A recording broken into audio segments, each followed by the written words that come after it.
Most people have never heard of Worden's Ledges in Hinckley, Ohio, not even Ohioans. And I've been there before, but this time I went with a different purpose. I wanted to remove everything we've been told about it, because we've been lied to so many times before. And sometimes the explanation we've been given keeps us from asking better questions.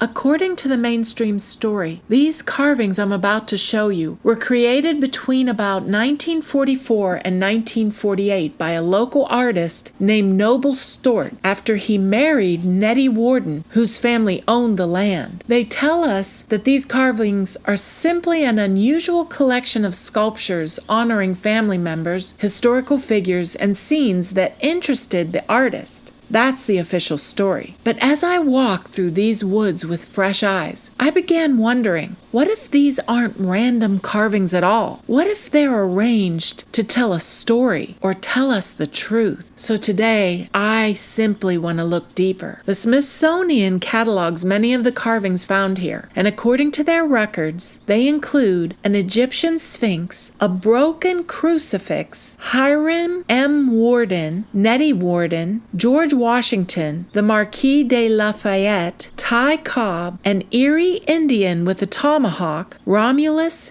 and Remus, a ship, another cross with a Bible beneath it, and along with other carved faces. While I was there, I was never able to locate the Erie Indian with the tomahawk, and I also couldn't find Romulus and Remus. And although historical sources say George Washington and the Marquis de Lafayette were carved here, I couldn't confidently identify either one. But what I did find was the Sphinx, the broken crucifix, Hiram Worden, Nettie, the ship, the cross, Ty Cobb, and several unidentified faces. And as I was studying all of them, I stopped looking at them individually and started looking at them as one collection. Because if someone intentionally carved all of these images, the question becomes, what could they all have in common? And could they be telling us something? And before entering the woods with the cliff and all the sculptures and carvings, the first thing you see is a broken statue of Jesus on the cross, and below him a Bible that says, "Is all." And as you walk down this steep hill and through the small wooded path, the very first sculpture you encounter is the Sphinx. That immediately caught my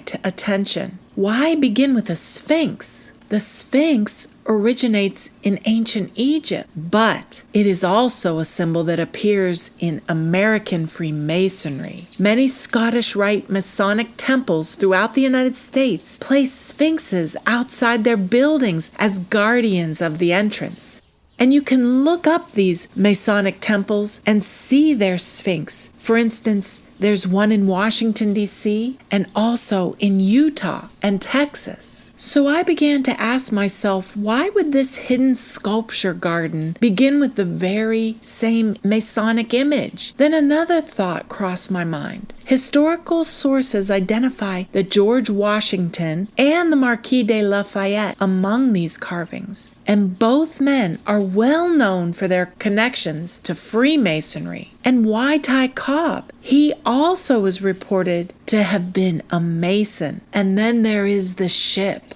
Why a ship? Could the ship symbolize bringing a new religion across the sea? And then the phrase fishers of men came to mind. The spread of Christianity throughout the Americas. Is that why it's documented that an Erie Indian with a tomahawk is there, fighting off being converted to a pagan religion? And then a huge cross carved into the side of the cliff rock. And faintly again, on either side are the words, "Is all," which stands for, when viewed together with the figure of Jesus, it can naturally be read as, Jesus is all. Then beneath the carved cross is what appears to resemble buried tablets, like the 2 stone tablets, or an open Torah book carved into stone. And written on the tablets clearly is R.I.P., rest in peace. And it looks as though the cross stands over the tablets, as though the tablets have been buried beneath the cross. Could that represent that they tried to bury the Torah? Because throughout the scripture, Yah repeatedly commands his people not to replace his instructions with the traditions and worship of the nations. And I wish I had time enough to find the Romulus and Remus. And according to Roman mythology, they were the twin brothers said to have founded Rome after being raised by a she-wolf. Whether that sculpture is still there or has been removed, I don't know. But if it was intentionally included, that raises another question. Why include the legendary founders of Rome among these carvings? Rome has profoundly shaped Western civilization, government, and later Christianity. If Romulus and Remus were once part of this collection, their presence may not have been random either. And is there a link between these famous people like Ty Cobb and Washington and the Wardens, that they were all Masons that were possibly related, and knowing what they were doing by bringing the Hebrew, the native Indians here in the Americas, bringing them a false pagan idol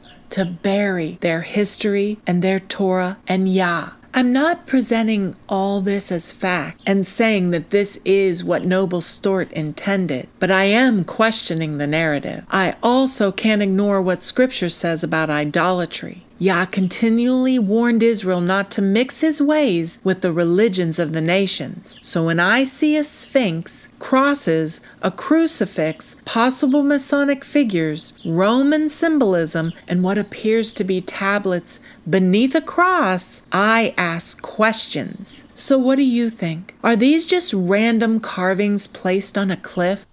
Or is there a deeper message hiding in plain sight that most visitors never stop to see? Isaiah 65, verses 2 through 4. I have spread out my hands all the day to a rebellious people who walk in a way that is not good, following their own thoughts. A people who continually provoke me to my face, sacrificing in gardens and burning incense on bricks, who sit among the graves and spend the night in secret places, who eat the flesh of swine and broth of unclean things is in their vessel.